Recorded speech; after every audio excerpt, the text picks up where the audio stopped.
గారు తిట్టిన తిట్లన్నీ కనిపిస్తా ఉన్నాయి కదా. పిల్లి పాలు తాగుతూ కళ్ళు మూసుకుని నన్ను ఎవరు చూడట్లేదు అనుకుందంట. అలా ఉంటున్నాయి సార్ హోమ్ మినిస్టర్ గారి మాటలు. వాళ్ళ పార్టీ కార్పొరేషన్ డైరెక్టర్ తిట్టిన తిట్లు బండబూతులు లకారాలతో ఎన్ని పంపించాలి? మీకు పంపిస్తే మీరు పంపించండి సార్ దయచేసి ఆవిడికి. నేను చూసానండి, మళ్ళీ పంపించేదే ఉంది. మరి ఏంటి సార్, దేవాలయం లాంటి అసెంబ్లీ సాక్షిగా ఎందుకని అబద్ధాలు పచ్చబద్ధాలు మాట్లాడాలి? అమ్మటి రాంబాబు గారి మీద దాడి అప్రజాస్వామికం దాడి చేసిన వారి మీద చర్యలు చేపడతామంటే పోతుంది కదా. అవును, ఓ మాటతో పోయేదానికి ఆయన ఇట్టన్నా తప్పే, ఆయన ఇట్టన్నా తప్పే, లోకేష్ ఎట్టన్నా కానీ రైటే. What it is? నాకు అనిపించింది ఆవిడ నేను మాట్లాడుతుంటే వాట్ ఆర్ యూ టాకింగ్ అని అనిపించింది సార్. కాదు చంద్రబాబు నాయుడు గారు అంత దరిద్రమైన ఇంగ్లీష్ నాకు రాదు కాబట్టి అనలేదు సార్ నేను. సరే దాని గురించి మనకు అనవసరం విషయం సార్. ఈరోజు బడ్జెట్ గురించి మాట్లాడాలి సార్. 5 కోట్ల మంది ఆంధ్రుల యొక్క భవిష్యత్తు, ఏడాది భవిష్యత్తు నిర్ణయించే ఆంధ్రప్రదేశ్ బడ్జెట్ ఇదే సార్. పయ్యావుల కేశవ్ గారు ఈ రోజు అసెంబ్లీలో ప్రవేశపెట్టినటువంటి బడ్జెట్ సార్. ఈ బడ్జెట్ ని చూస్తే నిజంగా సార్ 3వ బడ్జెట్ లో కూడా అబద్ధాలు మోసాలే, ఎక్కడా కూడా బుకాయింపులు. బాబు సినబాబు గారికి మాత్రం జాకీలు వేశారు సార్. ఇక నరేంద్ర మోడీ గారిని అయితే నమో జపం చేశారు సార్. ఇంత దుర్మార్గంగా అంటారు సార్. 2026-27 బడ్జెట్ ను చూస్తే సార్ 2026-27 బడ్జెట్ కు సంబంధించి బడ్జెట్ గ్లాన్స్ కింద చూస్తే, బడ్జెట్ అంటే నీతులు కాదు కదా సార్, లెక్కలే మాట్లాడాలి కదా సార్. ఇది page number 1 sir, budget glance volume number 5. ఆ బడ్జెట్ గ్లాన్స్ మీరు కూడా అదే చేస్తా ఉంటారు సార్. బడ్జెట్ గ్లాన్స్ కు సంబంధించి 24-25 సంవత్సరానికి సంబంధించి రెవెన్యూ రిసిప్ట్ 1,67,675 కోట్ల రూపాయలు వచ్చినట్టుగా యాక్చువల్ సార్ వచ్చినాయి. 24-25 చంద్రబాబు నాయుడు గారు మొదటి ఏడాది బడ్జెట్ సంబంధించి వచ్చినట్టుగా ఉన్నాయి సార్. ఇది గత ఏడాది బడ్జెట్ సార్, సేమ్ అదే బడ్జెట్. గత ఏడాది బడ్జెట్ లో రెవెన్యూ ఎస్టిమేట్స్ ఎంత అంటే రెవెన్యూ రిసిప్ట్ కి 2 లక్షల రూపాయలు పెట్టారు సార్. మామూలుగా 2 లక్షల కోట్ల రూపాయలు రెవెన్యూ రిసిప్ట్స్ వస్తాయని చెప్పి పెడితే తర్వాత రెవెన్యూ ఏదైతే రివైజ్డ్ ఎస్టిమేట్స్ ప్రకారం 1,76,000 కోట్లు పెట్టారు సార్.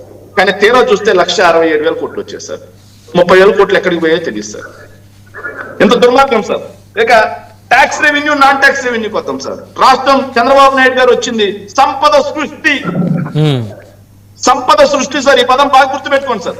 ఈ సంపద సృష్టికి వస్తే 2023-24 ఆర్థిక సంవత్సరానికి సార్, 2023-24 ఆర్థిక సంవత్సరానికి అంటే చంద్రబాబు అయితే మా జగన్మోహన్ రెడ్డి గారు దిగిపోయే ఆఖరి ఏడాది నాటికి ట్యాక్స్ రెవెన్యూ 85,922 కోట్ల రూపాయలు ఉండేది సార్ రాష్ట్రానికి. సో 24-25 చంద్రబాబు నాయుడు గారు మొదటి ఏడాదికి 1,00,000 కోట్లు వస్తున్నట్టుగా పెట్టారు సార్. చివరికి అది రివైజ్ చేసి 94,966 కోట్లు పెట్టారు సార్. కానీ వాస్తవ లెక్కల ప్రకారం వచ్చింది ఎంత అంటే 89,000 కోట్లు సార్. చంద్రబాబు నాయుడు గారు మొదటి ఏడాది వచ్చింది 89,000 కోట్లు sir. Tax revenue, non tax revenue 89,000 కోట్లు అంటే ఇప్పుడు 1,00,000 కోట్లు రావాల్సింది 89,000 కోట్లు వచ్చింది సార్. జగన్మోహన్ రెడ్డి గారి ప్రభుత్వంలో వచ్చింది 86,000 కోట్లు సార్. ఇది ఆ సంపద సృష్టి అని చెప్పి ఏడాది మొత్తం మీద పెంచింది అంటారా అంటే 4,000 కోట్లు సార్. సరే ఈ 4,000 కోట్ల కన్నా ఉన్నారు, ఈ సంవత్సరం అన్నా చేస్తారంటే గత ఏడాది సార్ 2025-26 బడ్జెట్ లో వాళ్ళు పెట్టింది ట్యాక్స్ రెవెన్యూ ఎంత వస్తుందని పెట్టారంటే 1,00,000 కోట్లు వస్తుందని చెప్పేసి రివైజ్డ్ ఎస్టిమేట్ కింద 98,000 కోట్లు వేశారు సార్. కానీ ఈ రోజు వరకు వచ్చింది ఏంటంటే tax revenue sir Jaganmohan Reddy గారు కాగ్ రిపోర్టు ప్రకారం చూసుకుంటే మొన్న డిసెంబర్ వరకు వచ్చింది sir CAG report. CAG report ప్రకారం జగన్మోహన్ రెడ్డి గారు 13,000 కోట్ల రూపాయలు అమ్మకం పన్ను, ఇతర పన్నులు ఇవన్నీ తీసుకొస్తే ఈయన తగ్గింది ఎంతరా అంటే దాదాపుగా జగన్మోహన్ రెడ్డి గారితో పోలిస్తే మైనస్ లో ఉన్నారు సార్ వీళ్ళు. Tax revenue, non tax revenue minus లోనే ఉన్నారు సార్. నాన్ ట్యాక్స్ రెవెన్యూ అయితే మరీ దారుణం సార్, 5,000 కోట్లు పడిపోయింది సార్ గత ఏడాది. జగన్మోహన్ రెడ్డి గారి దిగిపోయే టయానికి నాన్ ట్యాక్స్ రెవెన్యూ 7,400 కోట్లు ఉండేది సార్. 2,000 కోట్లు తగ్గిపోయింది.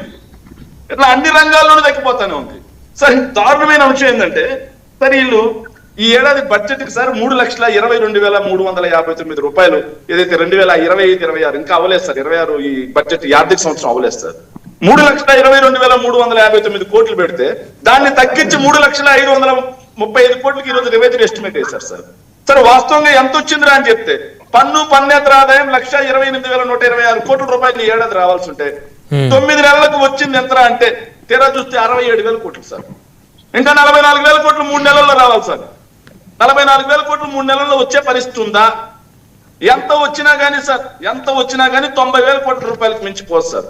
మరి ఆదాయం ఎక్కడ పెరిగింది? స్టేట్ వన్ ట్యాక్స్ రెవెన్యూ ఆదాయం పెరగకుండా సంపద సృష్టి ఎక్కడ జరిగింది? ఇంకో విషయం చెప్తున్నాను సార్, నెక్స్ట్ బడ్జెట్ సార్ మరి దుర్మార్గం ఏంటంటే చంద్రబాబు నాయుడు గారి లెక్కలు గారిడి ఎలా ఉంటాయంటే ఇప్పుడు పెట్టే బడ్జెట్ 26-27 సంవత్సరానికి సంబంధించి 1,37,320 కోట్ల రూపాయలు స్టేట్ వన్ ట్యాక్స్ రెవెన్యూ వస్తాను సార్. అంటే ఏకంగా 45% ఒకే ఏడాదిలో పెరుగుతుంది సార్. ఇప్పుడు చూస్తే 3% పెరుగుతుంది సార్.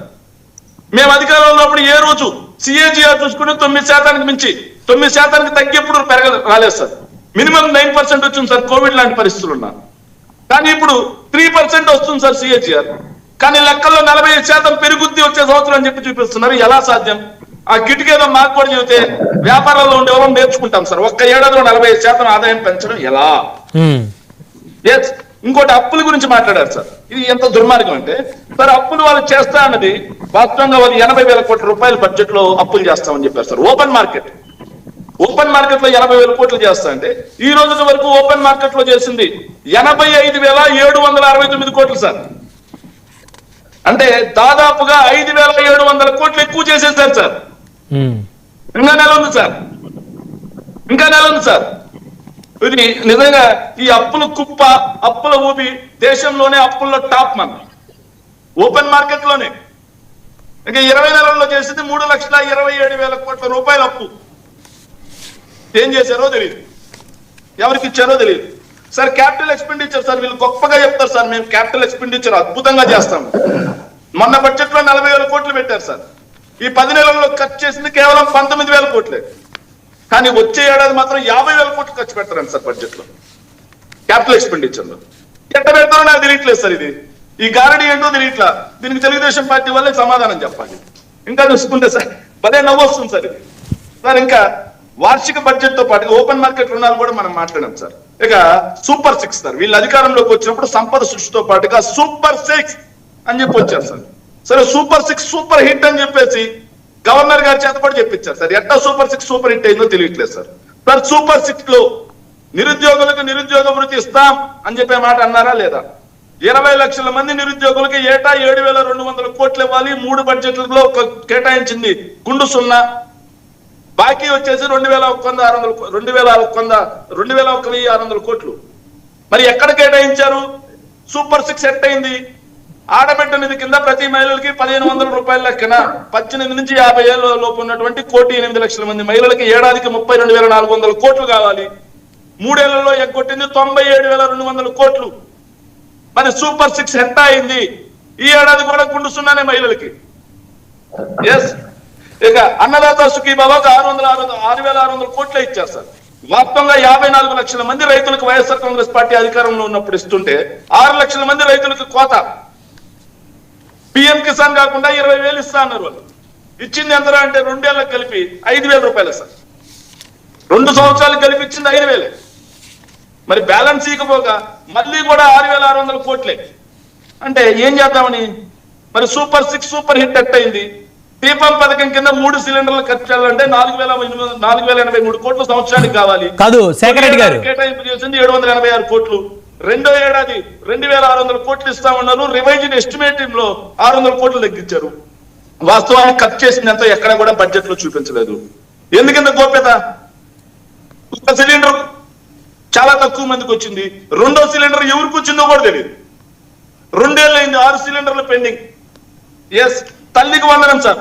87,41,885 మంది పిల్లలు ఉంటే అందరికి ఇస్తామన్నారు. తీరా చూస్తే 66 లక్షల మందికే ఇచ్చారు. మొత్తంగా 13,112 కోట్లు కావాల్సి వస్తే 8,339 కోట్లు మాత్రమే కేటాయించామన్నారు. తీరా చూస్తే 15% మంది, అంటే దాదాపుగా 12 లక్షల మందికి 7 నుంచి 8,000 పడుతుంది. ఇది మోసం కాదా? ఇక సూపర్ 6 సూపర్ హిట్ ఎక్కడ? ఈసారి బడ్జెట్ లో కూడా అరాకొరా కేటాయింపులే. తల్లికి వందనం కూడా. ఇంకా ధరల స్థిరీకరణ నిధి సార్, ఇది ఎంత దుర్మార్గం అంటే సార్, ప్రకృతి విపత్తులు విపరీతంగా వస్తా ఉన్నాయి. ఇవి కాకుండా రైతుకు మద్దతు ధర లేక ఈ 2 ఏళ్లలో రైతన్న దాదాపుగా రైతులు రైతు కూలీలు 3,000 మందికి పైగా చనిపోయినట్టుగా మొన్న రాష్ట్రానికి చెందినటువంటి పోలీస్ శాఖే నివేదిక ఇచ్చింది సార్. రైతులు రైతు కూలీలు 3,000 మందికి పైగా. మరి ఇలాంటి పరిస్థితుల్లో ఏ పంటకి మద్దతు ధర లేదు. అక్కడ కూర్చున్న ఎవరైనా చెప్తారు రైతు బిడ్డలు అయితే. రైతు బిడ్డలు కాకపోతే ఎవరు ఏం చెప్పలేదు. మరి అలాంటి చోట రైతులకి 500 కోట్ల మద్దతు ధర. ఏం సార్ ధర అంటే రైతులు ఏం చేద్దాం అనుకుంటున్నారు? Fee reimbursement sir, fee reimbursement. Shekhar Reddy గారు ఒక నిమిషం. నిన్న- బీసీ సంక్షేమానికి 51,021 కోట్లు, ఎస్సీ సంక్షేమానికి 9,190 కోట్లు, ఎస్టీ సంక్షేమానికి 20,000 కోట్లు, గురుకులాలు హాస్టల్కి 300 కోట్లు, మైనార్టీ సంక్షేమానికి 6,090 కోట్లు.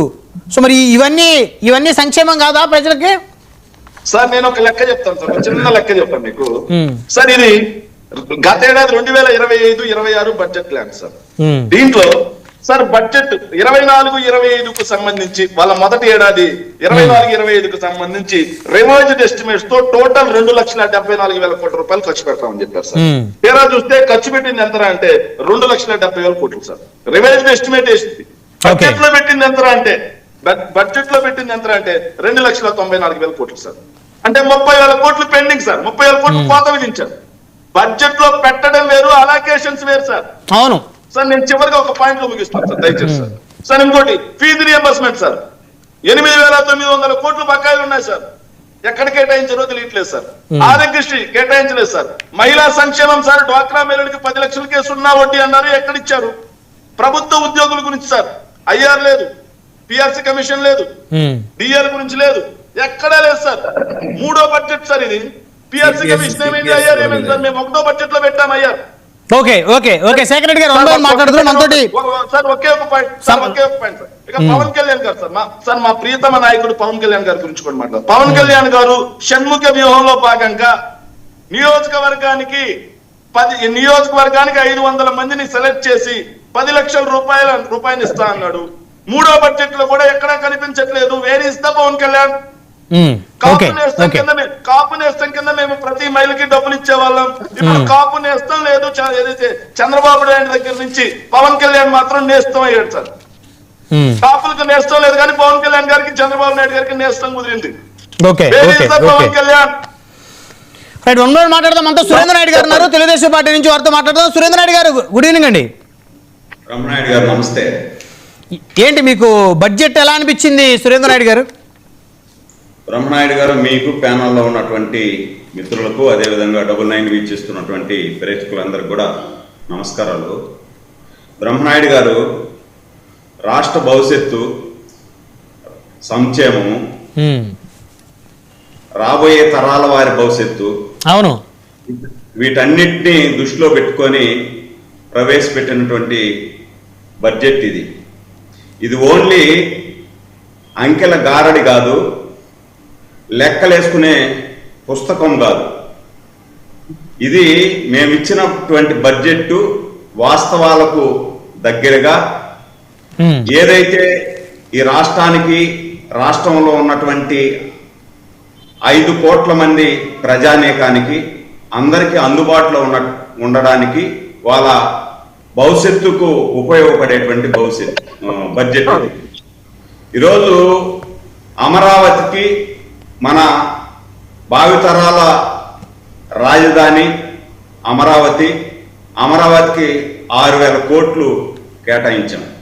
అదేవిధంగా ఈ రాష్ట్రానికి జీవనాడిగా ఉన్నటువంటి పోలవరానికి 6,105 కోట్ల రూపాయలు ఈ బడ్జెట్లో కేటాయించడం జరిగింది. అదేవిధంగా ఏదైతే మా ప్రభుత్వం అధికారంలోకి వచ్చిన తర్వాత మహిళలకు అందరికీ కూడా పెద్ద పీట వేయాలని, మహిళా పక్షపాతిగా ఉన్నటువంటి మా ప్రభుత్వం తల్లికి వందనం కింద, అంటే ఎంతమంది బిడ్డలుంటే అంతమందినే కూడా చదివించడం కోసం గత ప్రభుత్వంలో లాగా జగన్మోహన్ రెడ్డి గారి లాగా చెప్పిన మాటలు తప్పి, మీరు మీ ఇంటిలో ఎంతమంది బిడ్డలుంటే అంతమంది బిడ్డల్ని బడికి పంపించండి. జగనన్న అధికారంలోకి వచ్చిన వెంటనే ఎంతమంది బడికి పంపిస్తే బడికి పోయే ప్రతి బిడ్డకి 15,000, ఒకరు పంపిస్తే 15,000, ఇద్దరు పంపిస్తే 30,000 అని చెప్పి ఇచ్చారు. 9,668 కోట్లు కేటాయించారు తల్లికి వందన పథకానికి బడ్జెట్ లో. జగన్మోహన్ రెడ్డి గారు ఎంతసేపు మాట్లాడితే మీరు సమ్మగా విన్నారు. నేను మాట్లాడేది కూడా వినండి. జగన్మోహన్ రెడ్డి గారు ఎక్కడ చెప్పారు? ఒక నిమిషం శేఖర్ రెడ్డి గారు ఆగండి. జగన్మోహన్ రెడ్డి గారు ఎక్కడ చెప్పారు? ఆరోపణ చేయడం కాదు.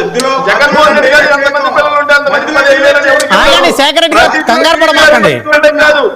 మధ్యలో డిబేట్ చేయొద్దు. ప్రతి Okay. తల్లికి ప్రతి బిడ్డకి కాదు. అట్లా పచ్చి అబద్ధాలు మాట్లాడితే అసెంబ్లీలో శేఖర్ రెడ్డి గారు 20 నిమిషాలు మాట్లాడారు కదా. కాదు, 15 నిమిషాలు మాట్లాడారు కదా, వినే ఓపిక ఉండాలి కదా. వినే ఓపిక ఉండాలి. వినండి, జగన్మోహన్ రెడ్డి గారు చెప్పింది ప్రతి తల్లికి. బ్రహ్మనాయుడు గారు వినండి సార్. బ్రహ్మనాయుడు గారు మ్యూట్ చేయాల్సి వస్తుంది. దయచేసి వినండి. మాట్లాడాల్సి వస్తుంది. నా చట్టం బట్టి మాత్రం నీకు వచ్చిన మాట్లాడి నువ్వు ఆగండి సార్, ఆగండి. బ్రహ్మనాయుడు మీరు గారు కంటిన్యూ చేయండి సార్. ఆపండి సార్. కంటిన్యూ చేయండి, మీరు కంటిన్యూ చేయండి. శేఖర్ రెడ్డి, ఆపు నువ్వు. ప్రతి బిడ్డకని నువ్వు మాట్లాడింది నువ్వు మాట్లాడేటువంటి నిజాలా? శేఖర్ రెడ్డి గారు వినండి సార్. నువ్వు వినే ఓపిక మాట్లాడేది లేదు. నిజాలా? 15 నిమిషాలు మీరు మాట్లాడారు కదా. నువ్వు 15 నిమిషాలు మాట్లాడేది నిజాలా? టైం వేస్ట్ అయిపోతుంది. మిమ్మల్ని మ్యూట్ చేయాల్సి వస్తుంది. సమాధానం చెప్పండి. మీరు వేరే పవన్ కళ్యాణ్ ఎక్కడున్నాడు అని మీరు అన్నప్పుడు పక్కన ఎవరన్నా మాట్లాడారా? వాళ్ళు విన్నారు కదా సైలెంట్ గా. కాదు సార్, జగన్ సార్ నేను ఒక విషయం చెప్తాను. ప్రతి బిడ్డకి వదిలేసి బ్రహ్మనాయుడు గారు నా టైం మీరు కంటిన్యూ చేయండి. చెప్తున్నాను నేను. సురేంద్ర రెడ్డి గారు మీరు కంటిన్యూ నేను చేయండి. ఎవరిని మాట్లాడి నేను Continue నా చేయండి. టైం ఎవరైనా అడ్డం పడితే ఎవరిని మాట్లాడి నేను ప్యానల్ లో చెప్తా ఉన్నాను. కంటిన్యూ చేయండి. మాట్లాడిపోతే ఎవరు గొంతు మోగబోదలే. ఓకే, మీరు కంటిన్యూ చేయండి సార్. దయచేసి ఇంకెంత జ్ఞానం ఉండాలండి, ఇంకెంత జ్ఞానం ఉండాలి. సురేంద్ర రెడ్డి గారు మీరు కంటిన్యూ చేయండి. ఉత్తరే ఉండాలి. సార్ మీరు కంటిన్యూ చేయండి. ఉండాలి. శేఖర్ రెడ్డి గారు మిమ్మల్ని మ్యూట్ చేయాల్సి వస్తుంది. సగం సమయం వృధా అయిపోయింది. మాట్లాడమని కంటిన్యూ చేయండి సార్. కంటిన్యూ అడిగాను. జగన్మోహన్ రెడ్డి గారు ఎక్కడ మాట్లాడారు? బ్రహ్మనాయుడు గారు నేను మాట్లాడేటప్పుడు సార్ కంటిన్యూ చేయండి సార్. ఆయన మ్యూట్ చేస్తాం, మీరు కంటిన్యూ చేయండి. ఇంగిత జ్ఞానం ఉండేదైతే మీరు కంటిన్యూ చేయండి సార్. కంటిన్యూ చేయండి. ఏంది సార్ కంటిన్యూ చేసేది? నేను నేను మాట్లాడితే ఆయన మాట్లాడుతున్న మాట 10 సార్లు చెప్పారు. ఇప్పుడు కంటిన్యూ చేయమన్నాను కదా నేను. ఆయన మాట్లాడితే మ్యూట్ పెడతాను నేను. కంటిన్యూ చేయండి మీరు. నేను చెప్తున్నా, గతంలో లాగా అంకెల గారడి ప్రభుత్వం కాదు నాది. వాస్తవానికి దగ్గరగా ఉన్నటువంటి అంకెలతో కూడినటువంటి బడ్జెట్ అది. ఈరోజు ప్రతి పిల్లవాడు ఈ రాష్ట్రంలో పుట్టినటువంటి ప్రతి బిడ్డ చదువుకొని ఉన్నత చదువులు చదవాలనే ఉద్దేశంతో తల్లికి వందనం పేరుతో తీసుకొచ్చినటువంటి పథకానికి 9,668 కోట్లు మేము కేటాయించాం. గత ప్రభుత్వంలో లాగా అందరి బిడ్డల్ని చదివిస్తండి, పంపించండి, మేము ఇస్తామని చెప్పి అదే సార్ నేను అడుగుతున్నా. జగన్మోహన్ రెడ్డి గారు ఎక్కడ చెప్పారు? ఒక్క నిమిషం సార్, నేను అడుగుతాను. ఆగండి శేఖర్ రెడ్డి గారు. సురేంద్ర రెడ్డి గారు ప్రతి బిడ్డకి తల్లికి వందనం ఇస్తానని జగన్మోహన్ రెడ్డి గారు ఎక్కడ చెప్పారనేది సమాధానం చెప్పారు. ప్రభుత్వం కాదు మాది. ప్రతి బిడ్డకి 15,000 ఇస్తానని ఆయన జగన్మోహన్ రెడ్డి గారు చెప్పారా అని ఆయన అడుగుతున్నారు. దానికి సమాధానం చెప్పారు. ఎంతమంది ఉంటే అంతమందికి మీరు పంపించండి, నేను 15,000 ఇస్తానని చెప్పి జగన్మోహన్ రెడ్డి చెప్పారు. వాళ్ళ సతీమణి చెప్పింది. అధికారంలోకి వచ్చిన తర్వాత అంటే వాళ్ళ సతీమణి చెప్తే అది ప్రామాణికం కాదా? వాళ్ళ సతీమణి చెప్తే అది ప్రామాణికం కాదా? అంటే భారతీయ తప్పు చెప్పింది చెప్పండి. అయితే కాదు, వారు మేనిఫెస్టోలో పెట్టేదానికి అతనికి మేనిఫెస్టోలో ఏముందో చూడవయాను.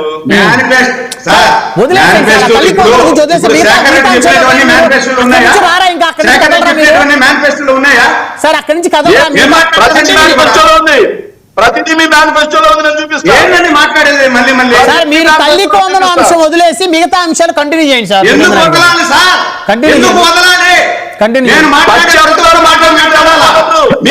మీరు చెప్పింది నేను మాట్లాడాలి. ఇక్కడ మీరు కూర్చుంటే పచ్చి ఎవరు ఊరుకుంటారు? పచ్చి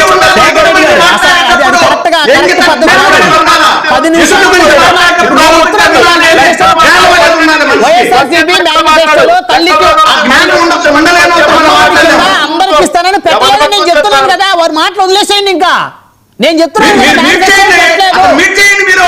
పెట్టలేదు మేనిఫెస్టో, మీరు వదిలేసేయండి. ఇంకా సార్ మీరు సురేంద్ర రెడ్డి గారు మీరు కంటిన్యూ చేస్తారు లేదా? ఆయన అంశం వదిలేసి మీరు కంటిన్యూ చేయండి. ఆ తల్లికి వందనం అంశం వదిలేసేయండి, మీరు కంటిన్యూ చేయండి. సార్ తల్లికి వందనం పేరుతో ప్రతి బిడ్డకు ఎంతమంది బిడ్డలు ఉంటే అంతమందికి 15,000 ఇస్తానన్నాం. ఆ మాటకు తూచా తప్పకుండా ఇస్తా ఉన్నాం. మహిళలందరూ కూడా వంటింటిలో కంట్లో నీళ్లు రాకూడదని చెప్పి సంవత్సరానికి 3 సిలిండర్లు ఇస్తానని చెప్పాం. 3 సిలిండర్లు ఇస్తాం. దానికి కూడా నిధులు కేటాయించాం. ధరల స్థిరీకరణ నిధి కింద 5,000 కోట్ల రూపాయలు ఈరోజు శాంక్షన్ చేశాం. ఈరోజు మామిడి రైతులు, మా జిల్లాలో ఎక్కువ మంది మామిడి రైతులు ఉంటారు. మామిడి రైతులు ధరలు గిట్టుబాటు లేకుండా ఉంటే మేము 12 రూపాయలకు 12 రూపాయలు వాళ్ళు కొంటా ఉంటే దానికి 4 రూపాయలు ఎగేసి ప్రభుత్వాన్ని ఇంకొక 4 రూపాయలు ఇచ్చి వాళ్ళని ఆదుకున్నటువంటి ప్రభుత్వం మాది.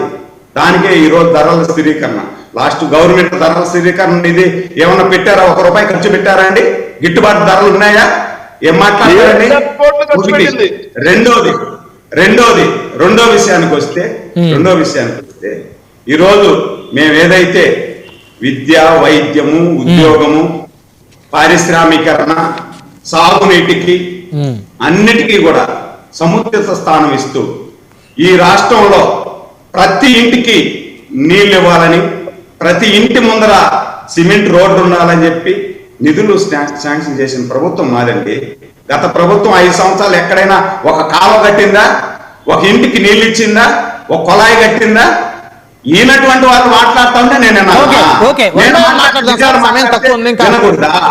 కాబట్టి నేనేమంటానంటే ఈ రోజు ఈ ప్రభుత్వం రాష్ట్ర భవిష్యత్తుకు, రాబోయే తరాల భవిష్యత్తుకు అన్నిటికీ కూడా ప్రతి ఒక్క రంగాన్ని కూడా అభివృద్ధిలో శరవేగంగా తీసుకెళ్లాలని, నిరుద్యోగ యువత ఈ రాష్ట్రంలో ఎవరు కూడా ఉండకూడదనే ఉద్దేశంతో పారిశ్రామిక రంగాన్ని కూడా అభివృద్ధి చేసి పారిశ్రామిక వాడలుగా తయారు చేసి ప్రతి ఇంట్లో కూడా ఒక పారిశ్రామికవేత్త ఉండాలనే ఉద్దేశంతో ఆ స్కిల్ ట్రైనింగ్ సెంటర్ పెట్టి వాళ్ళని కూడా పారిశ్రామికవేత్తలుగా తయారు చేసేదానికి దానికి కూడా నిధులు కేటాయించడం జరిగింది.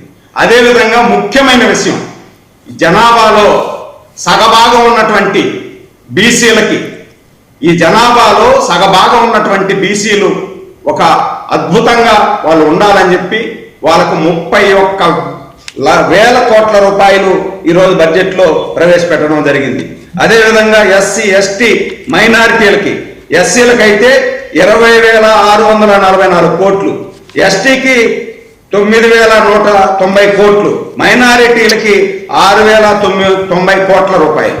అంటే లాస్ట్ 5 సంవత్సరాల ప్రభుత్వంలో అన్ని కులాలకు కార్పొరేషన్లు వేసింది. ఎస్సీలకు కార్పొరేషన్ వేసింది, మైనారిటీలకు వేసింది, బీసీలకు వేసింది, ఎస్టీలకు వేసింది. కార్పొరేషన్లు వేసింది, వాళ్ళకు ఒక ఉద్యోగం ఇచ్చింది. కానీ కూర్చునేదానికి ఒక కుర్చీ కూడా లేనటువంటి కార్పొరేషన్లో పదవులు వాళ్ళకి ఇచ్చి వీళ్ళేమో ఇష్టానుసారం కోట్ల రూపాయలు సంపాదించుకునేటువంటి పదవులు ఒకే కులానికి కట్టబెట్టినటువంటి ఘనత గత 5 సంవత్సరాలు చేశారు. మేము ఆ విధంగా కాదు, బీసీలకు ఏదైతే బీసీ కార్పొరేషన్ వేసినామో ఆ బీసీ కార్పొరేషన్ కి దాదాపు 51,000 కోట్ల రూపాయలు ఇస్తా ఉన్నాం. ఎస్సీ కార్పొరేషన్ కి 20,000 కోట్ల రూపాయలు. అంటే ప్రతి కార్పొరేషన్ కూడా బలోపేతం చేయాలని, ఆ కార్పొరేషన్ బలోపేతం చేసి ఆ కార్పొరేషన్ కింద వచ్చేటువంటి వర్గాలన్నీ కూడా అభివృద్ధి పదంలో ముందుకు నడవాలనే ఉద్దేశంతో ఈ ప్రభుత్వం ఒక అద్భుతమైనటువంటి బడ్జెట్ ను ప్రవేశపెట్టారు. ఈ బడ్జెట్ ని నిజంగా చదువుకున్న వాళ్ళు, నిజంగా తెలివి ఉన్నటువంటి వాళ్ళు, నిజంగా జ్ఞానం ఉన్నటువంటి వాళ్ళు ఎవరైనా కూడా అప్రిషియేట్ చేయాలి. జ్ఞానం లేని వాళ్ళు, తెలివి లేని వాళ్ళు, మూర్ఖులు, అర్థం చేసుకోలేనటువంటి మూర్ఖులు రకరకాలుగా మాట్లాడితే ఎవరు ఏమి చేయలేని పరిస్థితి. టోటల్ గా ఈరోజు ఈ రాష్ట్ర బడ్జెట్ లో ఎక్కడా కూడా ఎప్పుడు లేనట్టు విధంగా ఈరోజు ఏదైతే మనకు 53,915 కోట్ల రూపాయలు అంటే మూలధనం వ్యయము 53,915 కోట్లు కేటాయించడం అభినందనీయం.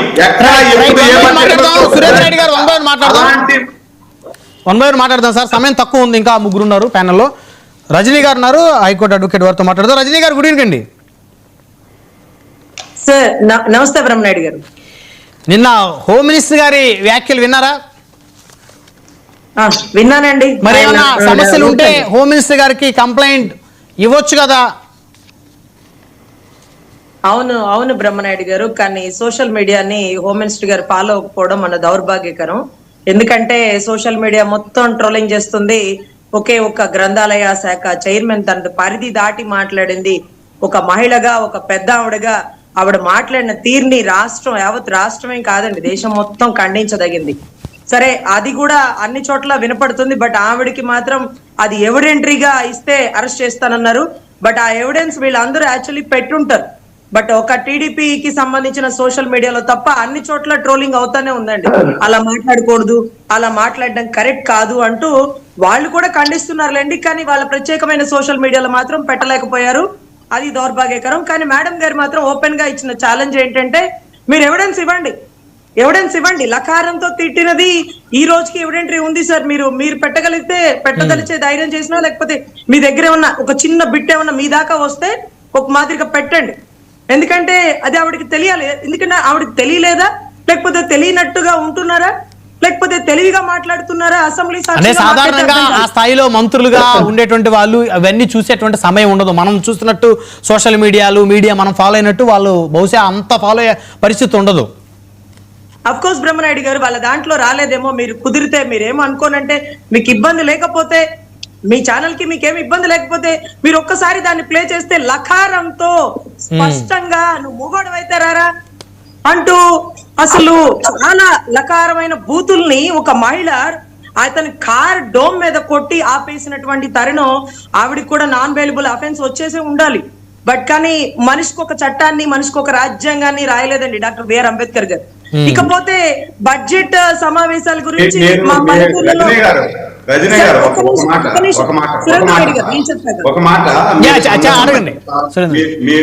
మీరు అన్ని విషయాలు కూలంకుశంగా మాట్లాడేవాళ్ళు, మీరు మాట్లాడుతున్నారు కదా, మీరు ఒక బాధ్యతాయుతమైనటువంటి పౌరురాలుగా ఆ బిట్టు తీసుకొని మీరు ఇవ్వండి హోంమంత్రికి, మీరు అక్కడే కదా ఉన్నారు, మీరు ఇవ్వండి, రిపోర్ట్ చేసుకుంటారో లేదో చూద్దాం. సురేంద్ర నాయుడు గారు కూడా మీకు సపోర్ట్ చేస్తున్నారు రజనీ గారు, ఎందుకంటే ఇప్పుడు అన్ని విషయాలు ఏ పార్టీకి సమస్య వచ్చినా ఇప్పుడు అందరినీ మీరే టేకప్ చేస్తున్నారు. అక్కడ అవకాశం ఉన్నంత వరకు జనసేన వాళ్ళు మీ దగ్గరికి వస్తున్నారు, వైసీపీ వాళ్ళు వస్తున్నారు, సో తెలుగుదేశం వాళ్ళకి కూడా మరి ఇప్పుడు సురేంద్ర నాయుడు గారు మీకు లైవ్ లోనే మద్దతు ప్రకటించారు. మీరు ఇవ్వండి, మీకు సపోర్ట్ గా ఉంటాం. నేను కూడా మా సోదరుని వేరే విధంగా నేను అర్థమైంది. నాకు ఒక సోదరుగా నేను కూడా అభినందిస్తాను. ఏదైనా ప్రభుత్వ వ్యతిరేక కార్యక్రమాలు చేసినప్పుడు ఎండగట్టచ్చు, తప్పు లేదు. నేను అందుకనే అంటున్నా, ఒకవేళ ఆమె చూడలేదేమో, మీరున్న ఇవ్వండి, మీరు అక్కడే కదా ఉంటున్నారు గుంటూరులో. ఒక పెన్ డ్రైవ్ లో తీసుకెళ్లి ఇవ్వచ్చు. ఈ అబ్యూజింగ్ వాళ్ళు వాడారు, సో వాళ్ళ మీద కూడా యాక్షన్ తీసుకోమని ఇది నిజంగా అప్రిషియేట్ చేస్తున్న అంశం. సురేంద్ర నాయుడు గారు కూడా ముఖమాటం లేకుండా, నిర్ముఖమాటంగా, ధైర్యంగా, అంటే పక్షపాతం లేకుండా తప్పు ఎవరు చేసినా తప్పని వారు మొదటి నుంచి కూడా ఎవరిని కూడా సమర్థించే వ్యక్తి కాదు కాబట్టి ఇది మంచి పరిణామం. రజనీ గారు, ఇక బడ్జెట్ అంశాలకు వద్దాం. సార్ బడ్జెట్ అంశాల గురించి మాట్లాడుతుంటే పల్లెటూరులో వాళ్ళు అడుగుతున్నారు సార్, మా బిడ్డలు అక్కడ చదువుకుంటున్నారు సిటీల్లో, వాళ్ళకి ఫీజు రీయింబర్స్మెంట్ రాలేదట, మీ బడ్జెట్ లో దాని గురించి చెప్పారా అని అడిగారు సార్. తర్వాత వాళ్ళకి కొత్త పెన్షన్స్ రాయలేదంట సార్. వితంతు పెన్షన్, భర్త చనిపోయి 2 సంవత్సరాలు అయిందట, కొత్త పెన్షన్స్ రాయలేదట. 2 సంవత్సరాల నుంచి ఆమెకు రావాల్సిన పెన్షన్ ఇంతవరకు రాలేదట సార్. 66 లక్షల పెన్షన్స్ పైగా ఉండాల్సింది 60 లక్షల పెన్షన్స్ ఇవాళ వస్తున్నాయట సార్. అంటే 6 లక్షల పెన్షన్స్ తీసేసినారు, బట్ కొత్త పెన్షన్స్ అంటే ఎలిజిబిలిటీ ఉండాలి కదా మేడం, వాటికి కొన్ని పారామీటర్స్ ఉంటాయి కదా పెన్షన్స్, సో అవి చూసుకునే కదా గవర్నమెంట్ ఇచ్చేది పెన్షన్స్. 100% సార్. 6 లక్షలు తీసేసినందుకు బాధ లేదు సార్, కానీ కొత్తగా ఇది వికలాంగులకో, లేకపోతే వితంతు పెన్షన్స్ కో, లేకపోతే వృద్ధాప్య పెన్షన్స్ కో ఇవన్నీ రాయాల్సిన బాధ్యత ఉంటుంది. కాబట్టి ఏ ఇయర్ కి ఆ ఇయర్ 2 ట్రిప్పులు దీన్ని అనౌన్స్మెంట్ ఇస్తే పేద ప్రజలకు అందుబాటులో ఉంటుంది సార్. బడ్జెట్ వాళ్ళకి తెలియట్లేదు సార్. బడ్జెట్ లో ఏముంటాయి, మా బిడ్డలకి ఫీజు రీయింబర్స్మెంట్ 2 సంవత్సరాల నుంచి రావట్లా, ఇస్తున్నారా? మాకు పెన్షన్లు రాస్తారా? ఈ ఏడన్నా కాలంలో నీళ్లు వచ్చేది ఉందా? వీటి గురించి బడ్జెట్ లో మాట్లాడతారా అని అడుగుతున్నారు సార్. అంటే ఎడ్యుకేటర్స్ చూసినట్టుగా ఎవరు చూడరు కదా.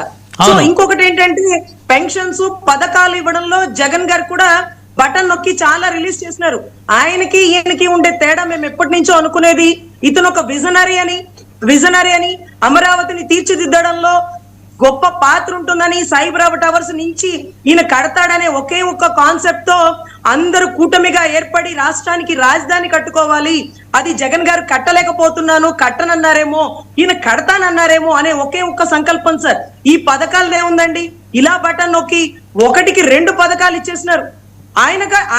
ఆయన గ్రాఫ్ కూడా మీరు బడ్జెట్ తీయండి, ఈయన బడ్జెట్ కి ఆయన బడ్జెట్ కి ఈక్వల్ ప్రయారిటీ కాదు, అంతకు మించే ఉంటుంది. పథకాలు ఇవ్వడంలో ఏముందండి, ఎవరైనా ఇస్తారని మనమే మాట్లాడినాం. కానీ డెవలప్మెంట్ కోరుకుంటున్నాం. పోలవరం అంటే మేడం గతంతో కంపేర్ చేసుకుంటే ఇప్పుడు డెవలప్మెంట్ బెటర్ కదా. గతంతో చూస్తే రోడ్లు మన ఊరు వెళ్ళడానికి రోడ్లు ఎంత అధ్వానంగా ఉండేవి. సో ఇప్పుడు రోడ్లు కాస్త మంచిగా వేస్తుంది కదా ఈ ప్రభుత్వం. అంటే ఆ డెవలప్మెంట్ కనపట్లేదు అక్కడ గ్రామాల్లో రోడ్డు కాంట్రాక్ట్ లోనేనంట బాగా మిగుల్చుకునేది. కాలువలు కడుతున్నారు కానీ మధ్యలో రోడ్డు కట్టట్లేదండి. మా బజార్ లో అటు ఇటు కాలువ తవ్వేశారు, రోడ్డు వేయలేదు. మరి అది ఎప్పుడు వేస్తారంటే రావాలి, ఇసుక రావాలి, కంకర రావాలి అంటున్నారు. సో ఎక్కడ మిగుల్చుకోవాలో అది చేస్తున్నారు. కానీ పల్లెటూర్లలో ఇప్పుడు మాకు తాడికొండ నుంచి మా అమరావతి సెక్రటేరియట్ కి గానీ అమరావతి హైకోర్టుకి వెళ్లే రోడ్డు వర్షం పడితే మీరు రాకండి బ్రహ్మనాయుడు గారు, వర్షం లేకపోయినా కూడా రాకండి.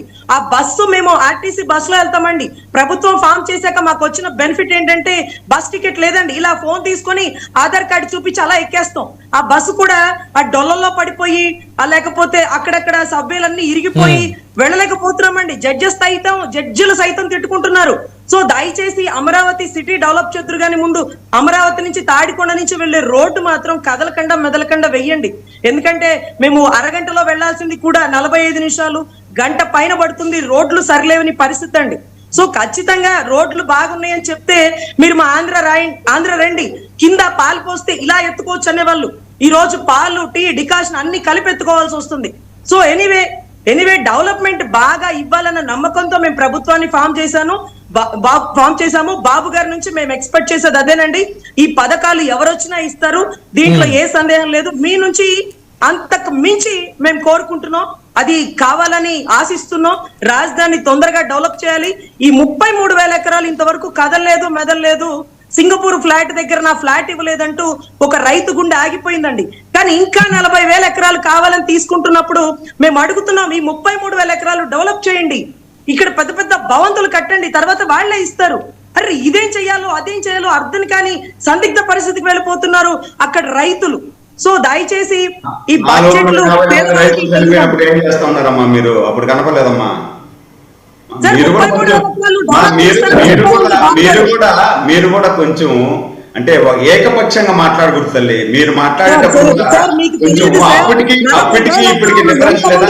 నేను నిన్న వచ్చి అమరావతికి అంతకు ముందు ఏ విధంగా ఉంది అమరావతి, ఈ రోజు ఏ విధంగా ఉంది, ఆ రోజు భవంతులు ఏ విధంగా ఉన్నాయి, ఈ రోజు భవంతులు ఏ విధంగా ఉన్నాయి, ఆ రోజు రోడ్డు ఏ విధంగా ఉంది, ఈ రోజు రోడ్డు ఏ విధంగా ఉంది, మీకు నేను వీడియో తీసి పంపిస్తా. తిరుపతిలో జరిగే అభివృద్ధి నేను చూపిస్తాను, తిరుపతిలో జరిగే అభివృద్ధి నేను తీసి పంపిస్తాను, అమరావతిలో జరిగేది చూపిస్తాను. అన్ని చూడండి మీరు చూసి కంపేర్ చేస్తే గత ప్రభుత్వంతో కంపేర్ చేస్తే ఈ ప్రభుత్వంలో అమరావతి అభివృద్ధి అనేది స్పష్టంగా కనబడుతుంది అంటారు సార్. గత ప్రభుత్వం కంటే బెటర్ గా ఉంటుందని ఆయన తీసుకొచ్చి అలా చేస్తున్నారు. ఈ 40,000 బెటర్ లేదా?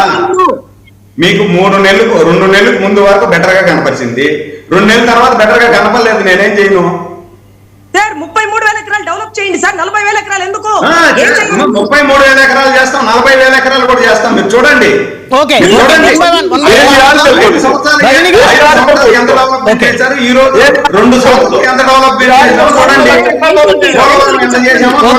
రజనీ గారు మళ్ళీ మాట్లాడుతున్నారు.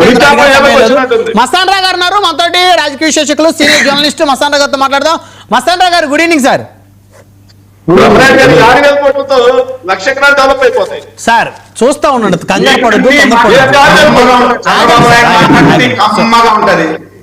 అది నిజమన్నా కానీ తప్పన్నా కానీ చంద్రబాబు నాయుడు మాట్లాడుతుంటే నీకు శేఖర్ రెడ్డి కమ్మగా ఉంటది.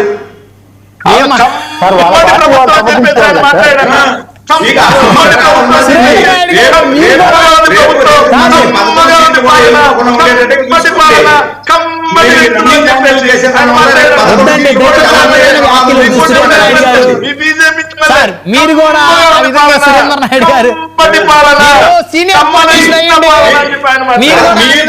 మీరు పెట్టిన ఫీజు రియంబర్స్మెంట్ 6,000 కోట్లు మేము రిలీజ్ చేశాం.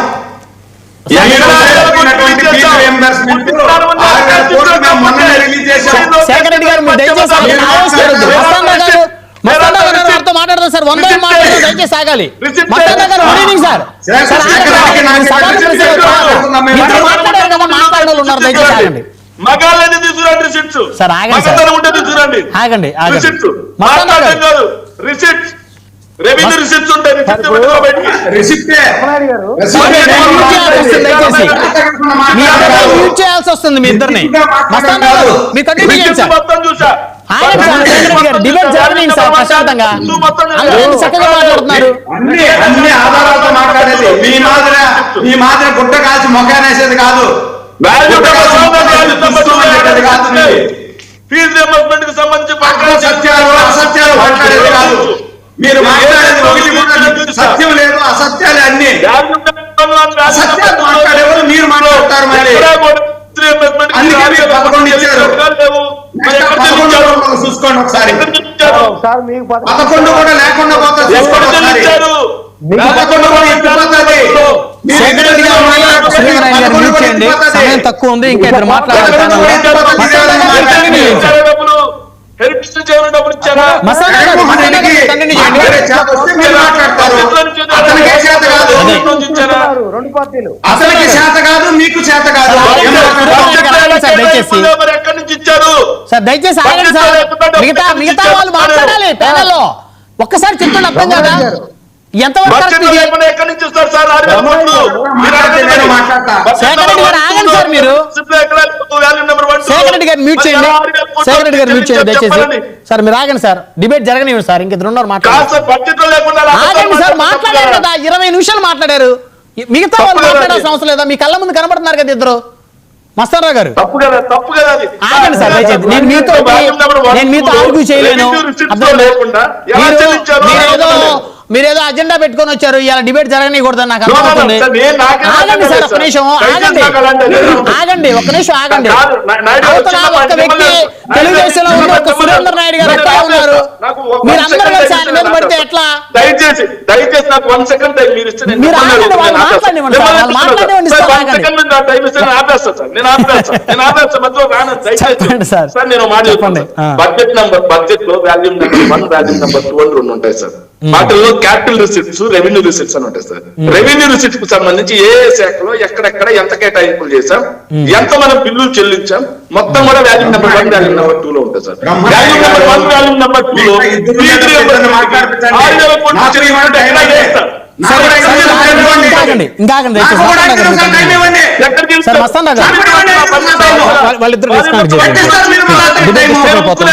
ఇద్దరు మాట్లాడాలి సార్ దయచేసి.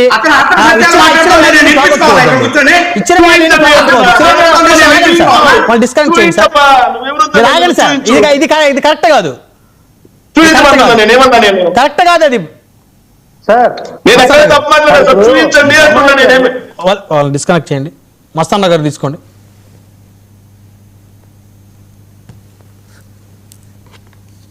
మస్తాన్ గారు వినిపిస్తుందా నా వాయిస్ మీకు? రమణారెడ్డి గారు గుడ్ ఈవినింగ్. గుడ్ ఈవినింగ్ అండి. ఇప్పుడు వైఎస్ఆర్సీపీ తెలుగుదేశం పార్టీలు రెండు ఇట్లా అండదిడ్డంగా పోట్లాడుకొని అభివృద్ధిని విస్మరించారనే ఒకసారి 23 ఇచ్చారు, ఒకసారి 11 ఇచ్చారు. ఆ రెండు గుర్తించి పెట్టుకోవాలి వాళ్ళు. వేరే వాళ్ళు మాట్లాడలేకపోతే ఎట్లా? అవును, ఇప్పుడు 5 బిగిన్ చేశారు, 5:47 అయింది, ఇద్దరే మాట్లాడారు. రజనీ గారు నామినల్ గా 5-6 నిమిషాలు మాట్లాడారు, అందుకంటే ఏం లేదు అక్కడ. అర్థవంతమైన చర్చ జరిగితే జనాల దగ్గరికి వెళ్తుంది సార్. ఇప్పుడు రాష్ట్ర బడ్జెట్ ఇచ్చారు, ఇప్పుడు ప్రతిపక్షం ఏమంటుందంటే ఖచ్చితంగా ఇది అంకెల గారడీ చేశారు తప్పితే ఏదైతే వాళ్ళు సూపర్ 6 హామీలు అమలు చేస్తా ఉన్నారో వాటికి సంబంధించి ఖచ్చితంగా ఆ 2 పథకాలు ఏదైతే అమలు చేసే పథకాలు ఓకే, ఆ 2 పథకాలు ఏవైతే ఉన్నాయో ఆ పథకాలకు సంబంధించి ఎక్కడా కూడా మెన్షన్ చేయలేదు. మహిళలకి 1,500 ఇస్తారని కానీ నిరుద్యోగులకి కానీ దాన్ని ఊసే లేదన్నారు. నిజమే, అది బడ్జెట్ లో ఎక్కడ కేటాయింపులు జరగలేదు. దానికి సమాధానం చెప్పాలి, ప్రభుత్వం చెప్పాల్సిందే. అదేవిధంగా అన్నదాత సుఖీభావుకి సంబంధించి 20,000 ఇస్తా అన్నారు, 7,000 చొప్పున 2 సార్లు మాత్రమే వేశారు, మిగతా 1,000 అంటున్నారు. అది కూడా చెప్పాలి సమాధానం. రెండోది ఏంటంటే ప్రభుత్వ ఉద్యోగులకి సంబంధించి వాళ్ళకి ప్రోత్సాహకాలు కానీ, వాళ్ళ డిఏ రిలీజెస్ కానీ, వాళ్ళకి సంబంధించిన ఇంటీరియం రిలీఫ్ కానీ, లేదంటే వాళ్ళకి సంబంధించిన ఐఆర్ అంటే పే రీజన్ కమిషనర్ నుంచి కూడా వేస్తా ఉన్నారు. అవేవి మెన్షన్ చేయలేదు అనేది చెప్తా ఉన్నారు. సో అవన్నీ కూడా వాస్తవాలు, వాటికి సమాధానం చెప్పాల్సిన అవసరం అయితే ఉంది, ప్రభుత్వం మీద ఉంది. రెండోది ఏంటంటే అసలు బడ్జెట్ కేటాయింపులు అనేది ఒక ట్రాష్ గా మారిపోయినాయండి గత 10-12 సంవత్సరాలుగా. కేటాయింపులు కానీ లేకపోతే అంచనాలు కానీ అవి ఎక్కడా కూడా రీచ్ అయ్యే పరిస్థితి ఉండదు. ఇప్పుడు చూడండి, మీరు అప్పులు తీసుకోండి. మనం 14 లక్షల కోట్లను ప్రచారం చేశారు, ఇప్పుడు 10 లక్షల కోట్లే చూపించారు. అదే 9,47,000 కోట్లు మాత్రమే ఉన్నాయని చూపించారు. సో అంతకుముందు అలా ప్రచారం చేయాల్సి ఎందుకు వచ్చింది అనేది వీళ్ళు అడుగుతారు, నాకు చెప్పాలి. వాటికి సమాధానం చెప్పాల్సిన బాధ్యత ప్రభుత్వం మీద ఉంది. అయితే నేను ఇక్కడ ఒకటి అడుగుతాను, ఇంత పెద్ద బడ్జెట్ జరుగుతా ఉంటే వేర్ ఇస్ జగన్? జగన్ గారు ఎక్కడ? పవన్ కళ్యాణ్ గారు అక్కడ ఉన్నారు, అసెంబ్లీలోనే ఉన్నారు. శేఖర్ రెడ్డి గారికి అడిగిన దానికి సమాధానం చెప్పాలి. దానిలో ఎటువంటి నేను కూడా సపోర్ట్ చేస్తాను. అయితే జగన్ గారు ఎక్కడ? వస్తారు. జగన్ గారు ఏమైపోయారు? జగన్ గారు ఎక్కడ? ఇంత పెద్ద 5 ఏళ్ళు మాజీ ముఖ్యమంత్రిగా చేసిన వ్యక్తి ఇంత పెద్ద బడ్జెట్ ప్రవేశపెడుతుంటే ఆయన ఎటు వెళ్ళిపోయారు? ఆయన కనీసం అక్కడ కూర్చొని ఆ ప్రెస్ మీట్ పెట్టన్నా మొత్తం ప్రజలకు చెప్పొచ్చు కదా. ఇప్పుడు శేఖర్ రెడ్డి గారు మాట్లాడినంత మాట్లాడేసేయచ్చు కదా ఆయన కూడా. ఆయన ఎటు వెళ్ళారు? అంటే అది ముఖ్యం కాదా? మన ఆంధ్రప్రదేశ్ బడ్జెట్ జగన్మోహన్ రెడ్డి గారికి ముఖ్యం కాదా? ఖచ్చితంగా నిలదీయాలి. ప్రభుత్వం కూడా సమాధానం చెప్పాల్సిన అవసరం ఉంది. రెండోది సార్, ఇందాక మీరు అడిగారు అంబటి రాంబాబు గారికి సంబంధించి. ఖచ్చితంగా అక్కడ ఆ రోజు అంబటి రాంబాబు గారి మీద కారు మీద ఆమె దరువు వేయటం, ఆవేశంగా రావటం, అది అందరూ కళ్ళకు కట్టినట్టు చూశారు. ఖచ్చితంగా అనిత గారు కూడా చూసే ఉంటారు అనుకున్నాను. అయితే ఏదేమైనా ఆమె అడిగినప్పుడు ఖచ్చితంగా అప్పుడే ఇచ్చేసేస్తే ఆ బొత్స గారు ఇంకొకళ్ళు ఇగో ఇదని, ఎందుకంటే ఈ రోజుల్లో 2 నిమిషాల్లో వచ్చేస్తాయి. వాళ్ళు సోషల్ మీడియాలో అడిగినా అక్కడ డౌన్లోడ్ చేసుకున్నా వచ్చేస్తాయి. ఖచ్చితంగా అదే అడుగుంటారు కదా. అలా దాడి చేసిన వాళ్ళనేమో బెయిల్ ఇచ్చి పంపారు. ఈయన నోటు మాట ద్వారా అదే రకమైన తిడితేనేమో ఈయన జైల్లో వేశారనేది అడుగుతా ఉన్నారు. వాడికి ఖచ్చితంగా ప్రభుత్వం ఆన్సర్ ఉంది. దానిలో ఎటువంటి సందేహం లేదు, చేయాల్సిన అవసరం ఉంది. రెండోది ఏంటంటే సార్, ఇప్పుడు ఈ బడ్జెట్కి సంబంధించి చూసినట్లయితే బడ్జెట్లో కేటాయింపులు ఒక రకంగా జరుగుతున్నాయి, ఖర్చులు ఇంకో రకంగా జరుగుతున్నాయి. అసలు ఈ కాగు రిపోర్ట్ కానీ బడ్జెట్ కేటాయింపులు కానీ మొత్తం చూస్తే కలగాపులకంగా ఉంటుంది. ఎక్కడ కూడా బడ్జెట్ కోసం ఎదురు చూసి ఇప్పుడు ప్రభుత్వం సంపద సృష్టిస్తాను అని చెప్తా ఉంది. ఆ సంపద సృష్టి ఎలా జరిగింది అనేది వివరణాత్మకంగా ఎక్కడ లేదు. సో వీటన్నిటికి కూడా ఆన్సర్ చేయాల్సిన అవసరం ఉందనేది నేను చెప్తాను. ఎందుకంటే ప్రతిసారి ఓ బడ్జెట్ లో ప్రెస్ మీట్ పెడతాం, అంకెల గ్యారెంటీ చేయడం, లేకపోతే వెళ్ళిపోవడం, లేకపోతే ఈ ప్రభుత్వ పథకాలు మాత్రం అదే విధంగా ఉన్నాయి. అయితే ఒకటి మాత్రం నచ్చిందండి, ఏంటంటే కేంద్ర ప్రభుత్వ పథకాలకు సంబంధించి వైఎస్ఆర్సీపీ ప్రభుత్వం ఉన్నప్పుడు వాటన్నిటిని కూడా పక్కన పెట్టేశారు. ఎందుకంటే వీళ్ళు సంక్షేమ కార్యక్రమాలకే నిధులు మళ్లింపు సరిపోతా ఉంది. సో దాదాపు 85 పథకాలు కేంద్ర ప్రాయోజిత పథకాలన్నింటినీ కూడా మ్యాచింగ్ గ్రాంట్స్ ఇచ్చి వాటిని ఇంప్లిమెంటేషన్ లో తెచ్చారు. అదేవిధంగా పవన్ కళ్యాణ్ ఏదైతే చెప్పారో జలజీవన మిషన్ కి సంబంధించి కూడా ప్రత్యేక కేటాయింపులు చేశారు. సో ఇవన్నీ కూడా గ్రామీణ ప్రాంతాల్లో వాటర్ కి, కనీస సౌకర్యమైన వాటర్ కి మాత్రం మేలు చేస్తుంది అనేది అయితే నేను చెప్తాను. రైట్. మనతో సింగళూరు వెంకటేష్ గారు ఉన్నారు, రాజకీయ విశ్లేషకులు, హైకోర్టు అడ్వకేట్. గుడ్ ఈవినింగ్ అండి సింగళూరు గారు. మీరు మీట్లో ఉన్నారు సార్, ఒకసారి అన్మ్యూట్ చేయండి. Good evening Brahmanaidu. సో మీకు సాటిస్ఫాక్షన్ ఉందా బడ్జెట్? సాటిస్ఫాక్షన్ గా ఉందా అంటే ఖచ్చితంగా సాటిస్ఫాక్షన్ గా ఉందండి. ఎందుకంటే అన్ని రంగాలకి దాదాపు అవకాశంతో మేర కేటాయించారు నిధులు. అవును బ్రహ్మనాయుడు గారు. వెల్ఫేర్, ఎస్సీ, ఎస్టీ, బీసీ, మైనారిటీలకి అద్భుతమైనటువంటి అంకెలతో చాలా బాగా బడ్జెట్ ప్రిపేర్ చేశారు. ఇంప్లిమెంటేషన్ లో ఈ బడ్జెట్ సక్సెస్ అవుతుందా ఫెయిల్యూర్ అవుతుందా అనేది అసలు ఆ అంశాన్ని ఎవరో ఎత్తి చూపరు కాబట్టి ఖచ్చితంగా ఈ బడ్జెట్ అద్భుతంగా ఉందనే చెప్పాలి. ఎందుకంటే ఇక్కడ ఎవరు కూడా ఇంప్లిమెంటేషన్ కి దూరంగా ఉంది ఈ బడ్జెట్ అనేటువంటి పరిస్థితి ఎక్కడ లేదుగా. గత బడ్జెట్ ఏదైతే మీరు ఇలాంటి అంకెల్ గ్యారెంటీ ఇచ్చారో దాని మీద మీ క్యాపిటల్ ఎక్స్పెండిచర్ ఎంత ఖర్చు పెట్టారు, ఇప్పటి వరకు మీకు వచ్చినటువంటి డెవలప్మెంట్ పర్సంటేజ్ ఎంత, మీ ఎక్స్పెక్టేషన్ ఎంత, మీ పర్సంటేజ్ ఎంత, అంటే దీన్ని ఎవరు అడిగే పరిస్థితి కాదు. సామాన్యులు ఈ బడ్జెట్ గురించి పట్టించుకునేటువంటి పరిస్థితి కాదు. ఎవరో కొంతమంది రాజకీయ విశ్లేషకులు కానివ్వండి, కొంతమంది పొలిటికల్ అనలిస్టులు కానివ్వండి, లేకపోతే కాస్త ఈ అకౌంట్స్ అండ్ వీటికి సంబంధించిన వాళ్ళు మాత్రమే దీన్ని చూస్తారు. కాకపోతే నాకైతే ఈ బడ్జెట్ అద్భుతంగా ఎందుకు అనిపించిందంటే ఈ జగన్మోహన్ రెడ్డి గారు క్రియేట్ చేసినటువంటి ఈ పథకాలు ఏదైతే ఉన్నాయో ఇవి ఈ ప్రభుత్వాన్ని హాంట్ చేస్తున్నాయి వెనకాబడి. లేకపోతే బడ్జెట్ మీద మనం ఒక విశ్లేషణ మొదలుపెట్టి 45 నిమిషాలు 50 నిమిషాల్లో ఒక అమ్మఒడో ఇప్పుడు తల్లికి వందనమో దీని మీద 25 నిమిషాలకు పైచిలకు అధికార ప్రతిపక్ష పార్టీలు ఇద్దరు కొట్టుకున్నారు. 3 లక్షల కోట్ల బడ్జెట్ పెట్టడం ఏంటి, 3,000 కోట్ల రూపాయల పెరుగుదల గురించి అంటే జగన్మోహన్ రెడ్డి గారు సుమారుగా 7,000 కోట్ల రూపాయలు అమ్మఒడి పథకం కింద ఇచ్చారు. తెలుగుదేశం ప్రభుత్వం వారు లేదా కూటమి ప్రభుత్వం వచ్చాక ఈ 7,000 కోట్లు 14,000 కోట్లు ఏం అవ్వలేదు, 9,668 కోట్లే, అంటే 3,000 కోట్ల పైచిలకు పెరిగింది. అంతే కదా. దీని మీద మనం గంట సేపు డిబేట్ చేసామంటే మనకు చాలా ఆశ్చర్యం కలుగుతుంది. జగన్మోహన్ రెడ్డి గారి ఇంపాక్ట్ వీళ్ళని ఇంతగా వెంటాడుతుందా? ఇంపాక్ట్ అనేది నేనైతే అనుకోను. ఎందుకంటే సురేంద్ర నాయుడు గారు మాట్లాడేటప్పుడు శేఖర్ రెడ్డి గారు అంటే వారు ఏమన్నారంటే జగన్ గారు ఇంట్లో అందరికి ఇస్తానన్నారు, ఇవ్వలేదు అంటే వారు ఏమన్నారు ఆర్గ్యుమెంట్ జరిగింది. అంతే. ఇంకా ఇంకొక విచిత్రమైనటువంటి కార్యక్రమం కూడా ఉంది బ్రహ్మనాయుడు గారు. ఈ విశాఖ ఎకనామిక్ రీజన్ అడుగుంటే మీకు తెలుస్తుంది. అది మీరు మాట్లాడేటప్పుడు నేను చెప్తున్నాను కదా, మీరు ఆగండి, మీరు కంటిన్యూ చేయండి సార్ వెంకటేష్ గారు. వైజాగ్ ఎకనామిక్ జోన్కి 28,000 కోట్లు బ్రహ్మనాయుడు గారు. మనకు వైజాగ్ క్యాపిటల్ గా పనికిరాదు, మనం క్యాపిటల్ గా పనికిరాదనే కదా జగన్మోహన్ రెడ్డిని పక్కన కూర్చోబెట్టాం 11 సీట్లు ఇచ్చి. అలాంటి వైజాగ్ ఎకనామిక్ జోన్ కి 28,000 కోట్ల రూపాయల, అమరావతికి దేవతల రాజధానికి 6,000 కోట్ల. మరి దీన్ని ఎవరు ప్రశ్నించేటువంటి పరిస్థితి లేదు. వైజాగ్ మహానగరం ఆంధ్రప్రదేశ్ లో ఎవరన్నారు బ్రహ్మనాయుడు గారు? వైజాగ్ మహానగరం అని మీరు అంటున్నారు. ఏ రోజు ఈ ప్రభుత్వం అడ్మినిస్ట్రేటివ్ క్యాపిటల్ గా ఒప్పుకోకే కదా మనం జగన్మోహన్ రెడ్డి మూడు క్యాపిటల్స్ ప్రతిపాదించినప్పుడు మనందరం ఎద్దేవా చేసాం, మీతో సహా నాతో సహా. 6,000 కోట్లు అమరావతికి ఏంటి, 28,000 కోట్లు వైజాగ్ ఎకనామిక్ జోన్కి ఏంటి అని అడగరేంటి మీరు? ఎంతసేపు అమ్మఒడికి ఎంత ఇచ్చారు, నాన్నబడికి ఎంత ఇచ్చారు, లేకపోతే మద్యపానం మీద ఎంత సంపాదిస్తున్నారు? మనం వద్దనుకున్నటువంటి రెండో పిల్లోడైనటువంటి వైజాగ్ కి 28,000 కోట్లు ఇవ్వడం ఏంటి? ఎవరు అనలేదండి, చెప్పావులే కానీ హోంశాఖకి మరి హోంశాఖకి 9,000 కోట్లు. డీజీపీ గారు మా బళ్ళల్లో ఆయిల్ లేవు,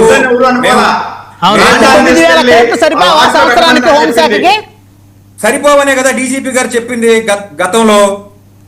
బడ్జెట్ ఎలకేషన్ లో హోంశాఖకి సంబంధించి మనకు అంత బడ్జెట్ ఎలకేషన్ లేదు కాబట్టి నిందితుల్ని రోడ్డు మీద నడిపించుకుని తీసుకెళ్లాల్సినటువంటి ఒక పరిస్థితి, వాళ్ళతో పాటు మేము కూడా నడవాల్సినటువంటి ఒక పరిస్థితి అన్నారు కదా, మీరు కూడా విన్నారు కదా. 9,000 కోట్లు ఇవ్వడం ఏంటి? ఇంకా చాలా పవన్ కళ్యాణ్ గారు అద్భుతంగా చెప్తారండి యువత గురించి, శ్రీ కవిత్వం గురించి, యువజన శ్రామిక శాఖ గురించి. దానికేంటి బ్రహ్మనాయుడు గారు 439 కోట్ల యువజన శాఖకి. స్కిల్ డెవలప్మెంట్ మీరు చూడలేదు అనుకో, ఏంటి సవతి ప్రేమ? నైపుణ్యాభివృద్ధికి, శిక్షణ శాఖకి, అంటే మీరు అన్ని కూడా అంటే ఇది ఒక్కటే చూడటం కాదు, నైపుణ్యాభివృద్ధి శిక్షణ శాఖ యువతకి ఇచ్చేదే కదా, స్కిల్ డెవలప్మెంట్ అన్న యువతకి ఇచ్చేదే కదా. బ్రహ్మనాయుడు గారు ప్రభుత్వంలో 5 బడ్జెట్లు చూసాం, ఈ కొత్త ప్రభుత్వంలో 3 బడ్జెట్లు చూసాం. సో బడ్జెట్ ఎలకేషన్స్ ఏంటి, బడ్జెట్ ఎలా ఎలకేట్ చేస్తారనే దానికి మళ్ళీ ప్రత్యేకంగా మాకు గైడెన్స్ ఏమీ అవసరం లేదు. నేరుగా ప్రత్యక్ష పెట్టుబడులు వేరు, పరోక్ష పెట్టుబడులు వేరు. మేము డ్రోన్లు ఎగరేస్తాం, డ్రోన్ ట్రాక్సీలు చేస్తాం, కుప్పం కూరగాయలని మేము ఫ్లైట్లు ఎగరేస్తాం, దానికి వేరు 13,000 కోట్ల రూపాయల పౌర విమాన శాఖకు సంబంధించి 13,000 కోట్లు మీరు ఇచ్చి అందులో ఎగిరే యువజనాలకు మాత్రం 439 కోట్లు ఏంటి? అంటే యువజనులు ఏం చేద్దాం అనుకుంటున్నారు? చెప్పండి. ఆవకాయ అమరావతి, దబ్బకాయ భద్రావతి అని చెప్పేసి కార్యక్రమాలు పెడతారు కదా మీరు. పర్యాటక శాఖకి మీరు ఇచ్చినటువంటి ఫండ్ ఎంత అని చెప్పండి.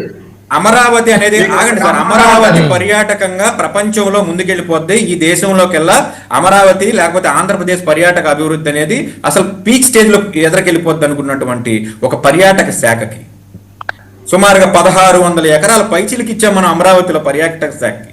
దాని నిమిత్తం డెవలప్మెంట్ కి 439 కోట్ల ఇంక్లూడింగ్ యువజన శాఖలో కలిపి ఎలా సరిపోద్ది? నో పిఆర్సీ 3 సార్లు నుంచి ప్రభుత్వ ఉద్యోగులు 500 మంది పైచిలకు ఆల్రెడీ వర్క్ ప్రెషర్ తో చచ్చిపోయారని ఉద్యోగ సంఘాలు అంటున్నాయి, ప్రతిపక్షాలు అనట్లేదులే కానీ ఉద్యోగ సంఘాల వాళ్ళు నేరుగా ప్రభుత్వం మీద ఒక మోపుతున్నటువంటి ఒక నేరారోపణ, నిందారోపణ. దానిలో ప్రభుత్వ ప్రైవేట్ కంపెనీలకు సంబంధించిన ఉద్యోగులు కూడా వర్క్ ప్రెషర్ సంబంధించి ఇబ్బంది పడి లేకపోతే వారి లైఫ్ ఎండ్ అయినటువంటి వాళ్ళు ఉన్నారు. సో దాన్ని మీరు అంటే మాట్లాడితే మనం ఇంకా తూర్పార పడాల్సి వస్తుంది. మనకు అంతవరకు వద్దు, మనం ప్రభుత్వ ఉద్యోగులతో మాట్లాడదాం. ఎందుకంటే ప్రభుత్వ బడ్జెట్ కాబట్టి పిఆర్సీ ఏదయ్యా స్వామి అయ్యేది సిపిఎస్ రద్దు వచ్చిన 6 నెలల్లో చేసేస్తానన్నాడు పవన్ కళ్యాణ్ గారు. జగన్మోహన్ రెడ్డి గారు అంటే ఇన్ఎక్స్పీరియన్స్డ్ పర్సన్. పవన్ కళ్యాణ్ గారు ఆయన ఇచ్చిన hobby with experienced chief minister of Andhra Pradesh, 4 times CM. CPS రద్దేది అసలు అయ్యే అవకాశం ఉందా? బడ్జెట్ లో ఎలా నమ్ముతారు? పవన్